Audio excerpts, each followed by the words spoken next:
Ooh, our garden's looking rough. About the only thing we making so far is a little pepper. Them Tabascos is hot. And as you can see, the weeds have took over. The deer done ate my corn, and my tomatoes are struggling. But on the good side, this old hot sun's even making the flowers look bad. Just thought I'd show you these real quick. These came from my aunt. She had these in her yard when I was a boy coming up. It's a form of lily. We call it the 12 disciples. Some people call them the 12 apostles. They claim they get the name because it won't flower till there's at least 12 leaves branching out. There's a little hummingbird. I don't know if we got him or not. But most times there's close to 12 blooms when the flowers start popping out. And like I said, the only thing we got popping out good in the garden is grass. We've had a week of close to 100-degree temps with a muggy heat index and humidity of 103, 105 days. But I need to get out here and subdivide them. I believe they're kind of like the cannon lilies. They bunch and then you can break them apart and transplant them. This is an old heirloom flower. My aunt had these in her yard, I know, for 50 years. She's passed away now, and gave my mom and me some of them. And we've actually got a little fig tree out here that come from a cutting from her backyard too. And I saw a few little tiny figs on here the other day. If I can find them now. Now, of course, I'm looking for them and I can't find a little fig to show you. But we got a little bird nest up in here. Probably too late for that, but there's a little fig right there. Yep, that's a ticket. But yeah, we've had a lot of stuff going on. I've got to get out here and cut some grass and hoe. See if I can save this garden. It's just been a bad year for the garden. And ain't much you can do about that. But anyway, back to ugly old me. Still got some tomatoes and pepper plants. I'm way behind even transplanting them. Oh, but hopefully we'll get them straight. But folks, just gonna take a minute. As usual in our lives, nothing's happened like it ought to. My place is falling apart around me. In the last 2 weeks, I've had emergency dealings with the power company coming in and aggravating about right-of-way, wanting to butcher our trees. Had an insurance company trying to scare us to death about my mom and dad's place. We've been trying to keep insurance on it till we can sell it, in case somebody vandalizes it before we can sell it. Had to fuss and fight with them for the entire last month. Hope we got that straight.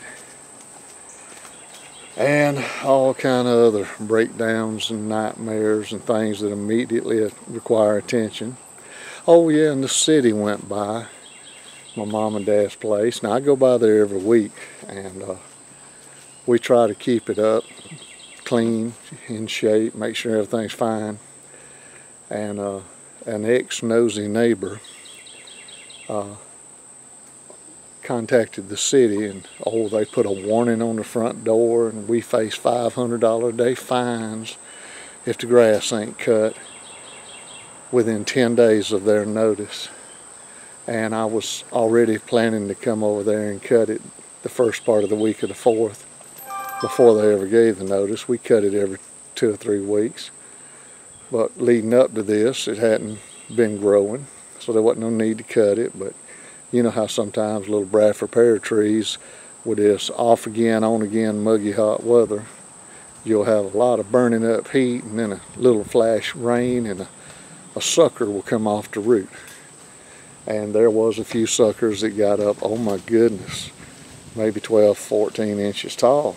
And it's a big whoop. It's one stick sticking up. But because the neighbor don't like the way the house looks, wanted to be cute, cause problems. So they contacted the city. Let me shut this gate. And then the city did it. And meanwhile, all the covenants of the neighborhood in town has fell apart, and people are changing oil in the streets and dropping their oil there. And a subdivision, you can't even fence in your front yard. They're letting people now have above ground pools in the front yard.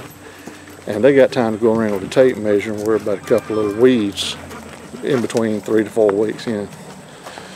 But anyway, just a little quick video here. Thought I'd check on the garden real quick and show you how bad I got a hoe and weed. Oh yeah, let me take you over here in my messy bag. We're already planning on Thanksgiving dinner. We picked us up some bronze broad-breasted turkeys that on one of these lucky gentlemen, ladies, hello babies, they may wind up turkey dinner Thanksgiving. We got 6, and they're only about 2.5 going on 3 weeks old. The hens are supposed to be around 22 pounds average, and the gobblers are supposed to be around 33. I'll believe that when I see them. All right, let's go. Get the dogs to go with me in the front yard. They were down there trying to get in the garden with me. But anyway, always work to do. And I hate to say it, it's just been so hot. Ain't felt like doing much. But as I've said before, Miss Melanie's retired now. And we've got more things to do than shake a stick at. And make sure all the babies came with me. But from now on, we're going to do videos a little different. I was trying to do things by the seasons, and got to noticing everybody's doing the same thing we're doing. And when you do that, nobody wants to see the same old thing by everybody. So here's what we're going to do. From now on, we just going to, same topics, but a different way of doing it. We're going to take you on what we do each day a little bit. Hopefully we'll entertain you, show you some new stuff. But instead of following a formatted script, we're just going to show you what we got going on at the time. Here's old chickens. Feather dusting. Got one back there trying to lay an egg. We done gathered several eggs. And hopefully have some more. Even in this heat, we're averaging close to 60 eggs a week. But anyway, stick with us. This is a short one. More to come, more projects, and more traveling around. So until next time, good Lord's willing, the creek don't rise. We'll see y'all down the road. Thank y'all for watching.